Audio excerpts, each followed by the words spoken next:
Call of Duty has been reaching for a nostalgic torch of classic gameplay, and specifically World War II for most fans. Sledgehammer Games brings us the latest installment of Call of Duty, and it does not disappoint at the slightest. The game is fun and enjoyable on its own, but once you are brave enough to enter war mode is when the game feels immersive. The strategies and tactical advancements on how you play the game comes into tuition, not to mention you get tons of experience for your hard efforts. The guns themselves have a hard punch to them in terms of sound, and the constant blares of varied weaponry makes the game feel natural. And what makes this Call of Duty system interesting is that the create a class feature is completely different and offers plenty of combinations to dominate the game in your desired fashion. You have an arrangement of 5 divisions to choose from, each granting a specific set of skills that are unique to that soldier's division. My favorites at the start were Airborne, Expeditionary, and Armored.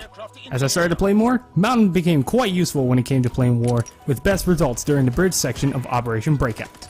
The snipers were delicate and could stack up tons of streaks to level you and your weapon up fast. What makes this game fun is the satisfaction of being a true team player, again, coming from the war mode. This game mode is the best of the beta playlist, and I mention it repeatedly because it's an entirely new way to play done absolutely right. A small number of players could argue that the game could rather be unfair at times, but it really all depends on the era you are on and what sides you are on. Some spots have advantages from one team to the other, but the next spot could 360 the whole success. It balances out what is fair and what is possible in true situations. As an example, building the bridge could be hard and tedious for the Allies, while it's a breeze for the Axis to stay put and wipe the floors. But at later sections, it could become harder for the Axis because the tank arrives with a large range of defense and power, making it not as hard on the Allies. Now what makes it more engaging is that the game is never set. Anything could change at any point, and rounds could also stop at the very beginning because the Axis were too good at defending the command post. This is fun. It's not that predictive, and the adrenaline kicks in the farther the game goes, because the long-range battles become close-quartered and more intense.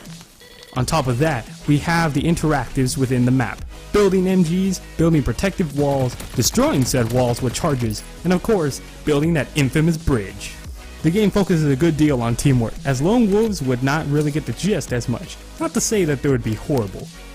What me and my friend found fun was the Expeditionary Division, which gave you the incinerate shells for shotguns. It did not really feel rewarding since you got it at the start, but it felt so good to just lay way to your opponents in one-shot flames. You felt powerful and in control while still being balanced and vulnerable to the opposite team's fire.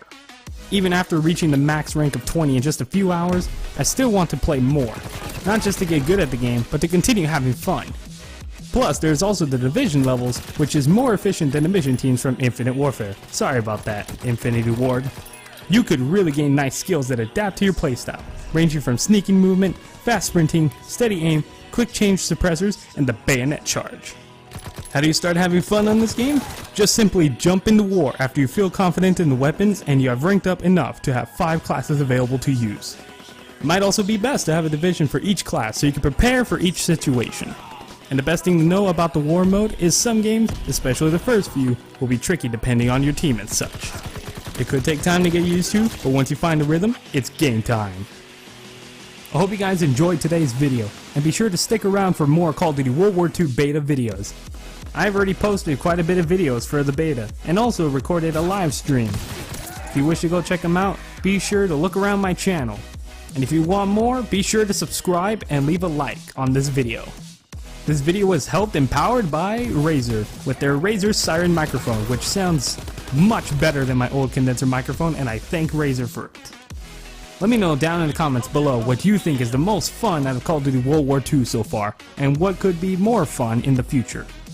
Thank you guys for watching and sticking around, and I'll see you next time.